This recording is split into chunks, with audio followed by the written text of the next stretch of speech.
Joining us now via Zoom is Manila Mayor ISKO Moreno. Mayor ISKO, good morning to you, sir.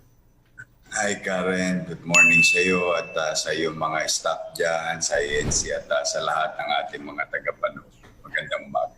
Oh, magandang umaga sa iyo, Mayor. Let's start with this. You have senators already voicing out their concern against the dumping of white sand in Manila Bay. You already have some lawmakers calling for the project to temporarily be stopped and investigated. Dapat tanungin muna ang lungsod ng Maynila. I know you support the project, but when it comes to the timing and priorities, do you believe that temporarily it should be stopped first? Well, what will be a major reason to stop and what are we going to gain when we stop? It's long overdue, Karen. Let's be fair to the environmentalists who fought for this for 20 years, Karen. Nakipaglaban yung mga environmentalists na linisin ang Manila Bay. Then, fortunately for them, Supreme Court already decided on the matter after so many battles from the lower court to the higher court, requiring all local government units to act on cleaning up the bay. Now, there must be a reason to stop this project. This is a rehabilitation. Let's go back to its principle. No? Baka lang nakakaligtaan natin. This is a rehabilitation of the entire Manila Bay. And you are just talking only of Manila alone. Manila Bay is composed of so many provinces and municipalities and cities. No? This is just the beginning. That's why we are very grateful, Karen. Alam naman natin na napakadumi na ng tubig ng Manila Bay. At isa sa violator dyan ay ang siyudad ng Maynila. Okay. As you can remember, that's why I closed Manila Zoo, because Manila Zoo is also violative of some provisions of being polluted to Manila Bay. Okay. So there must be reasons. And lawmakers, I understand their feelings, but remember, they were also they're part also of the approval of the 2020 budget last year. And it was presented to them one way or another. Kasi may program naman yan. Third, Karen, timely. 2 years ago pa ito eh. Hindi naman ito sinimuran ng isang linggo, ng isang buwan, o noong January. This is 2 years ago. So it didn't happen overnight. It's just that your attention or some other individual attentions were called when it is white sand. Okay. What if it is black sand? All right, that's an interesting point. But okay, let's start first. Okay, Mayor, there's a group of fisher folk and environmentalists that have actually released a position paper that claim that this has violated several laws in Manila alone. So I want you to answer these issues. Number one, did the DENR consult with the City of Manila regarding the use of dolomite for Manila Bay? Because the group says it violates the local government code of 1991 if the city was not consulted. Was the city consulted? Again, Karen, if your question particular only to the sand, we don't ask on what material, what they're going to put. No? There will be sand. It was proposed to us. We were informed when I assumed my office, July 1, 2019, which is a year and a few months ago. And the project started when President Duterte put an end to this non-performance or hindi tumutupad sa tungkulin na doon sa Mandamos. And we are very grateful as Manileño. I am, not only as mayor. I am grateful to DNR because somebody did.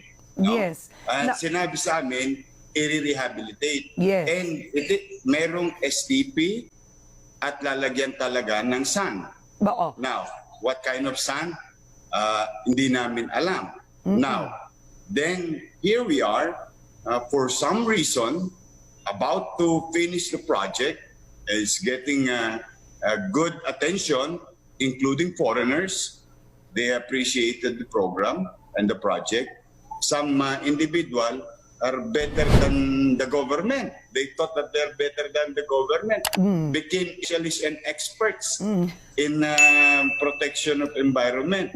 Then when they said that dolomite, about Monday, if I'm not mistaken, na ito raw ay makapaminsala. O, edi sabi ko, nung ako'y tinanong ng ABS-CBN nga, sabi ko, well, I am no expert. I am no scientist. But I think the right agency to be asked is DNR. And I think DNR, in his right mind, na itinalaga ng batas na magpoproteksyon sa kapaligiran, ay siyang dudumi ng kapaligiran. It doesn't make sense. Okay, Then quickly. I said, Mayor. And I said, sabi ko, kung yan ay makapaminsala at mapapatunayan ng mga scientifico, paaresto ko sila lahat. Okay, quickly. Mayor. Yeah. Mayor, I have a few questions, so I want to quickly lang.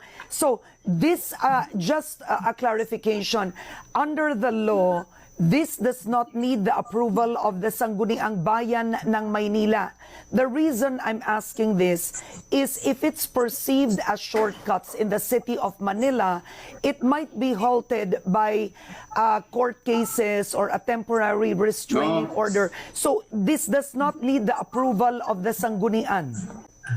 No, dahil Karen, the mere fact that it's been ongoing for the past 2 years. The last council already agreed on it. Okay. Number two, the issue of these environmental groups that came out with this position paper is there is no environmental compliance certificate that it's actually safe to use this dolomite material in Manila Bay. And the DENR said you don't need to use the EIS system. But I'm curious, what are the rules in Manila? Do you ask for an environmental impact assessment? Or you just went on complete trust with DENR? Of course, you have to trust the government. Whom do you trust? Sino pang hindi natin pagkakatiwalaan ko yung pamahalaang katulad dito yung nangangalaga ng kapaligiran, gumagawa ng isang proyekto after so many years and decades, no, of filth. Now it's being addressed. Yeah. Yeah. So their opinion is as good as mine. Yeah. What matter most, ito na tayo, let's cut the long story short, Karen. And let's be straightforward. Why did they, ba't sila lumabas? Sabi nila, ano raw, makapaminsala. Tapos na kagabi. Eto Karen, tapos na kagabi. Okay, can we show that? Let me confront and straightforward answer. Ang dolomite makapaminsala, ang sabi, hindi. Sino may sabi? Hindi po ako, hindi rin DNR. DOH, Department of Health. So what's the next issue for them?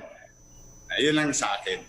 Basta ako, naniniwala ako, nagpapasalamat ako bilang Manileño, bilang Batang Maynila, that someday, somehow, liliwanag, lilinis ang tubig, no, ang Manila Bay. And I'm grateful to it. Okay. Bilang Manileño. Yes. I read that statement of the DOH, and you can put the statement up, Mayor. That statement essentially clarifies that dolomite is not a health hazard, but the DOH stood by their earlier statement that the dolomite dust, Dust. can cause health problems. Yes. Because technically, Nobody denies that. yeah. When it's dust, it's like pulbo.